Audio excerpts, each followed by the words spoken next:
I'm Julie Kohler, host of the White Picket Fence podcast.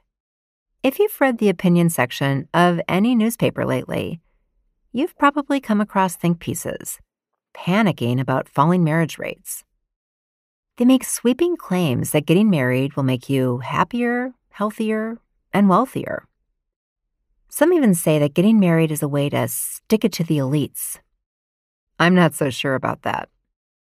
This season on White Picket Fence, we're examining the current marriage panic.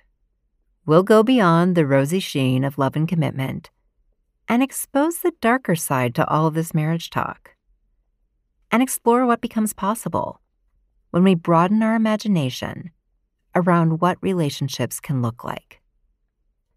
Listen and subscribe wherever you get your podcasts.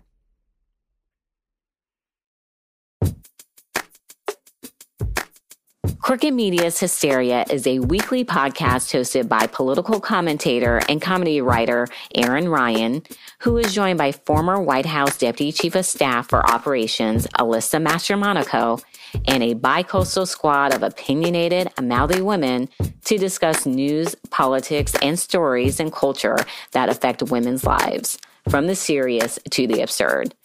Episodes range from news to culture to conversations with female comedians, documentarians, and political experts. Listen to Hysteria weekly on Thursdays. Women, 51% of the population and 100% of the Hysteria podcast.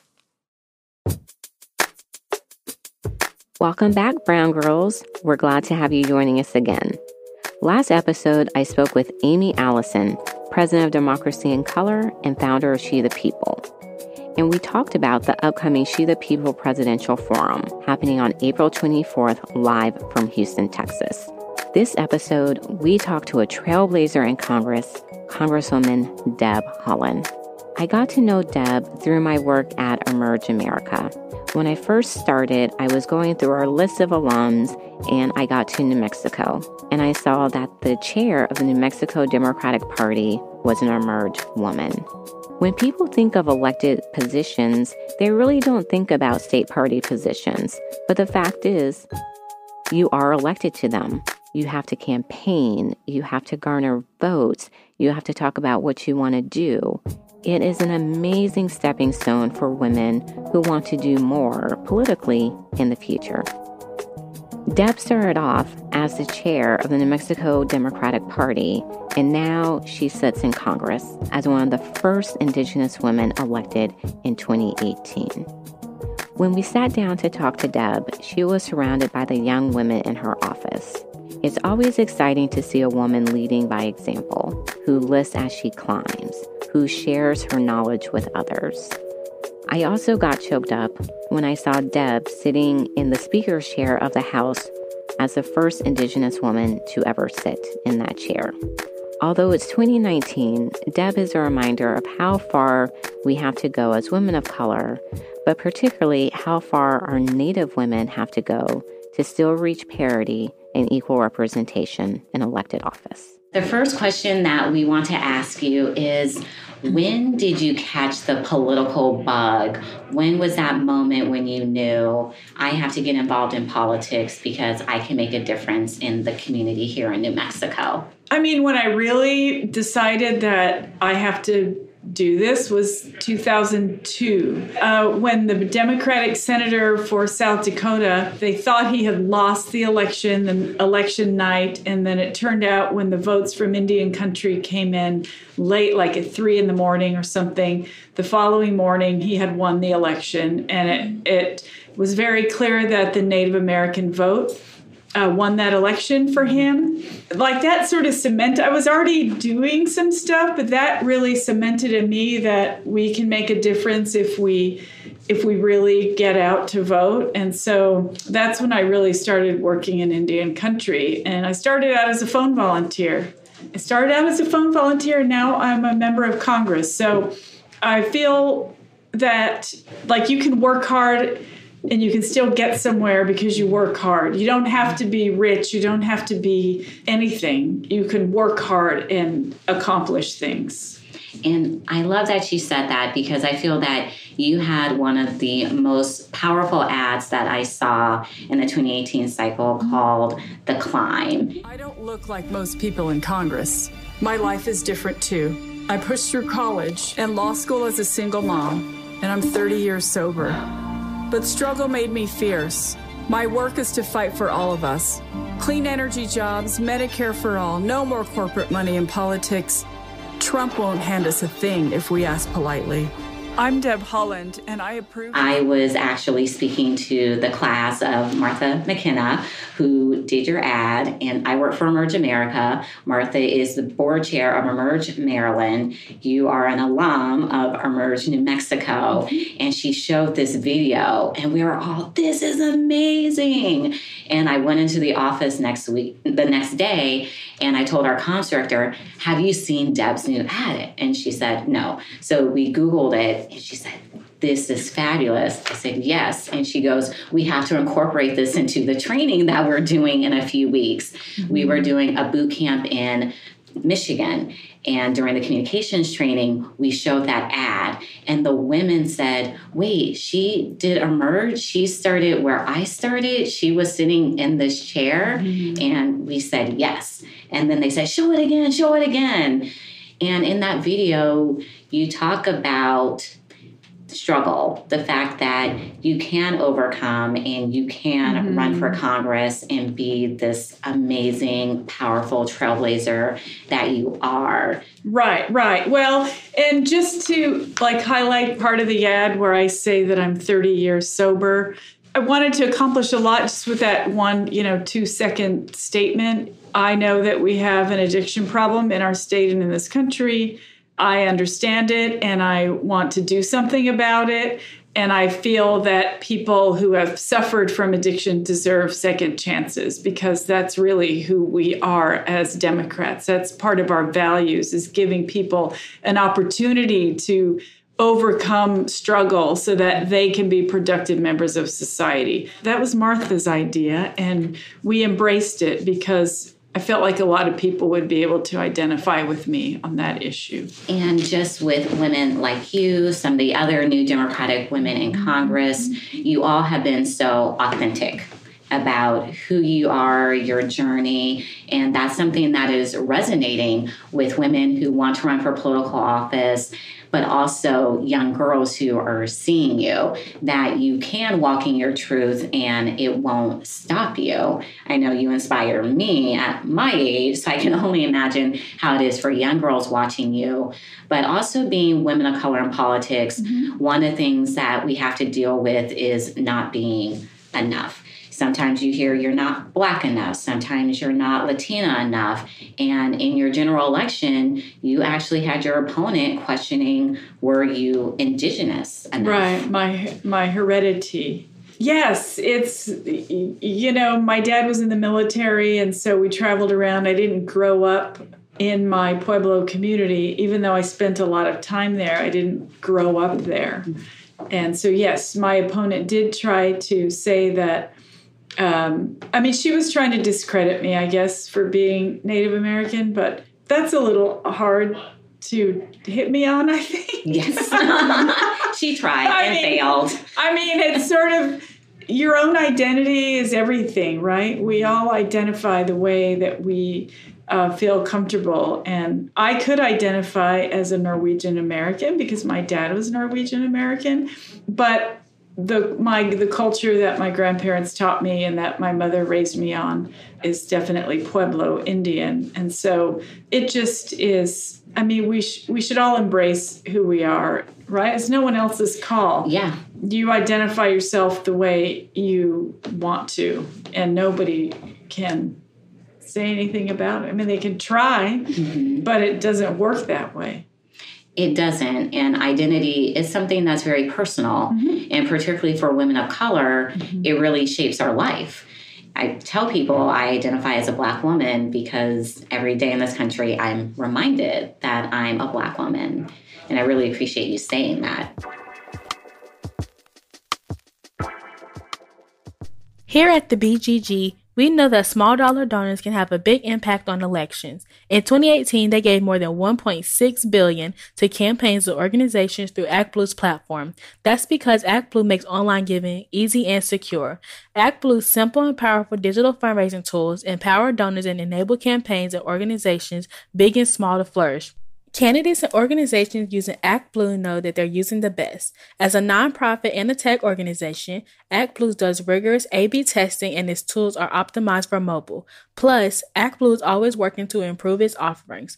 That's why ActBlue is the online fundraising platform of choice for thousands of Democratic campaigns and progressive organizations. Special thanks to ActBlue for their support of this first season of the Brown Girls Guide to Politics. ActBlue is responsible for the content of this advertising. So we talked about how your opponent tried and failed to question you because we're sitting here talking to you as one of the first Indigenous women to serve in Congress, and you're on the cover of Newsweek. Can you describe for us what was that moment like when you saw that cover? So we've been featured in a lot of media since we started our campaign and since I won. And I mean, the thing is, I appreciate that. I appreciate that people want to know about me and about my campaign, and like even Charisse as well. But what touches me more is when I am walking through the U.S. Capitol and there's a young Native girl with her mom in Statuary Hall and runs up to me and taps me on the shoulder, and I turn around and her and her mom are crying, and they embrace me. Like, that means the world to me. That never having seen yourself in a body like this, and then all of a sudden there's two of us there. It's very powerful, and I think it gives young Native girls and their mothers a lot of hope. So many Indian tribes in this country, women were leaders, and some women have retained leadership roles in their tribes in spite of colonization, while others, because of colonization, have been excluded from tribal governmental systems because the colonizers decided we don't want women here. And so where we feel we otherwise would have had a place in our our governmental systems, we haven't had for 400 years. So I feel like by our winning this election, Charisse and I, that perhaps we're righting some of those wrongs, right? It took us a long time to do it, but we're saying that we can lead. We are leaders. And even though we can't lead in our own communities, we can be leaders in the larger community and speak for a lot of people who've never had a voice. I think that's so important because you alluded to earlier about the power of the Native American voters in South Dakota. We've also seen that in New Mexico, Alaska. And it's great to have our Native American brothers and sisters as voters, but we need for them to have that seat at the table too, because we know that if we do want to have a reflective democracy, we need to have people from all walks of life. So what advice would you give to Native American individuals who are thinking, all right, how do I do what Deb did? Where do I start? For me, being an organizer for almost 20 years, when it was time for me, I ran for lieutenant governor in 2014. So I built up a lot of networking when I ran for lieutenant governor. Then I was the state chair of the party in 2015. And I got even more folks to, I networked with even more folks as I traveled around the state. In between those things and prior, all of my organizing, working for all of the candidates that I worked for, sometimes volunteering full time, sometimes getting paid. And my work in Indian country took me around the entire state of New Mexico as well. I put like 200,000 miles on my car and, X number of years just driving around New Mexico because that's what it required. You just need to get involved. And is it working for candidates? Maybe. Is it working for causes? Maybe. Start getting involved and volunteering, building up your network.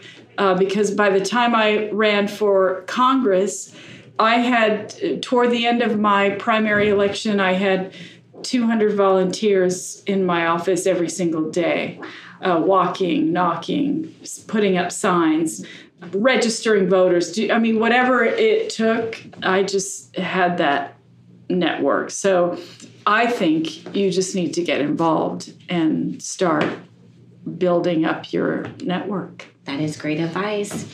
You can't make it if you never get involved and start. Yes, and if you were to go to New Mexico right now and ask anyone, what do you think of Deb? 9 people out of 10 might say she works really hard. Like, for anyone to have that reputation that you work hard, it's not, to me, that means everything in politics, right? Like, I am only here because I worked hard.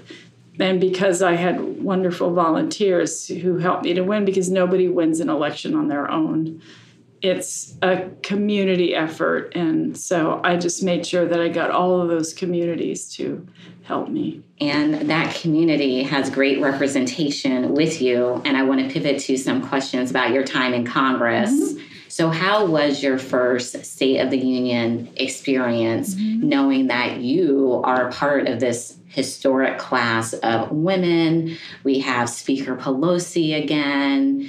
It was just something that's going to go down in history books. Yes, it was wonderful. Some of our veteran, if you want to say veteran, congresswomen, women who have been here for a little while, they encouraged us to all wear white, and everybody. I just thought that was a great idea, because it was pretty spectacular seeing that big sea of white on the floor, in contrast to the dark suits and red ties on the other side. So, so I think when we realize what we've accomplished with this election, having the largest class of women in the history of our country, it's pretty amazing. And I love my colleagues. They're awesome. They're going to fight. And if you don't have an idea of how strong they are, just go to C-SPAN and click on any hearing that's happened recently, and you'll see these women in action. And so I feel like all of their constituents should feel very fortunate and very confident that they're going to fight for them. And that's really what it's all about. Americans want somebody to stand up for them. We don't want discrimination. We need people to stand up against discrimination, against climate change, for renewable energy. We want people to have health care. And so people just want someone to stand up for those things and not be afraid of what any consequences are, because it's the right thing to do. And I feel like that's what a lot of women, my colleagues, are doing right now, and it's very inspiring. You all definitely walk it like you talk it, and you even did that when it came to your staff. We're recording this podcast right now, and I love the fact that you have the young women from your team in this room. Mm-hmm. They are diverse. Your staff reflects what you believe. So can you tell us why it was so important to make sure that your staff looks like the community in New Mexico? Yes, absolutely. And I worked hard to win my election to be one of the first Native American women in Congress. And it all just made sense that we should reflect that with the staff we have. So very, very proud of my staff. I think we're like 60% women. 70% women. Thank you. African-American, Hispanic, LGBTQ community. We have a veteran in our district office. It's a wonderful array of people whose backgrounds and perspectives, add to the conversation. And that's really what I wanted to make sure of, that the people had a voice. You've already had so many just outstanding moments fighting not only for the people of New Mexico, but across the United States. And one of the moments that stands out to me the most is discussing the ban on transgender troops. And you had this moment where you got really emotional.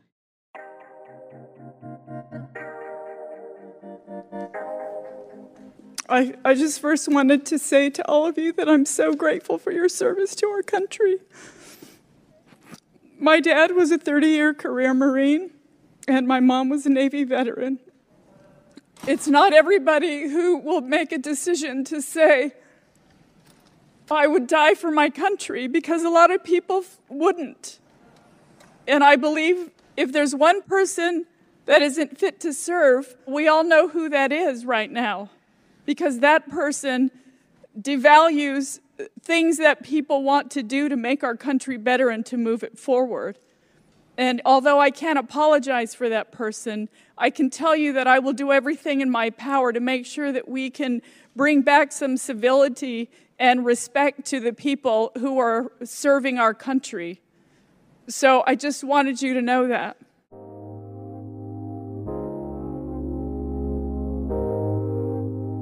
Yes, well, of course, discrimination in all its forms is wrong. It's awful. It's so many of our communities have suffered, right? I mean, you look at any brown person in my office and you can ask them, what's the history of your community? And they will have suffered some type of discrimination, genocide in some cases, right? Like the time to stand up is now. There are trans women who have been murdered. If you talk to some trans women, they experience brutality and just the most horrible violence in our country. Native trans women experience that probably more than a lot of folks, at least from the conversations I've had. And then we have our country who embraces respect and gratitude for our veterans. And why is it different for trans troops? Like, why are we not grateful for their service? Instead, the president promotes a policy that wants to kick them out of the service, when what we should be doing is saying, thank you for serving our country. It makes me really angry to feel like we're having this argument right now. I mean, look, I said this yesterday, is that not everybody will choose to die for their country. In fact, our own president lied about why he couldn't join the military service, and so he didn't. And you have people who any day of the week would say, yes, I would die for my country, and have deployed overseas and have they've really sacrificed a tremendous amount to serve our country. And the first words out of anyone's mouth should be thank you, instead of you're not good enough, or we don't want to spend money on you, or, you can't join unless. It just doesn't make sense to me. So I just felt I needed to get that out of my system. We appreciate that you did. Okay, our final question. What advice do you have for the brown girls that are listening that say, I want to be just like her? Brown girls, get involved. Start volunteering for a campaign or an issue or a cause of some kind. Get involved, register voters, get voters to the polls, make sure that you have a voice in who you think the best candidates are to lead our communities. And it's not just Congress, it's not just the president, it's school board, it's city council, it's county commissions, it's, the water authority, it's whoever makes decisions in your daily life. Just start championing that and make sure that you're getting involved. Once you build up your network, who knows, you might want to run for office yourself. I hope you enjoyed this conversation with Congresswoman Deb Haaland. From this episode, I hope that you get why it's important to support our Native sisters as they gain political power, and how we are all in this together when it comes to the need to advance democracy in America. If you want to know more about her, you can absolutely follow her on social media and see the great work that she is doing. You can also learn more about other organizations such as Advancing Native American Leadership. They're fighting every day to ensure that Indigenous and Native people are engaged in the political process. You can keep track of what we're doing on our social media handles. We are at the BG Guide on Twitter, Facebook, and Instagram. You can find out more about what Wonder Media Network is up to on Instagram at WMN.media and on Twitter at WMNmedia. Next week, I'll be talking with Kaya Morris, the former state representative from Vermont.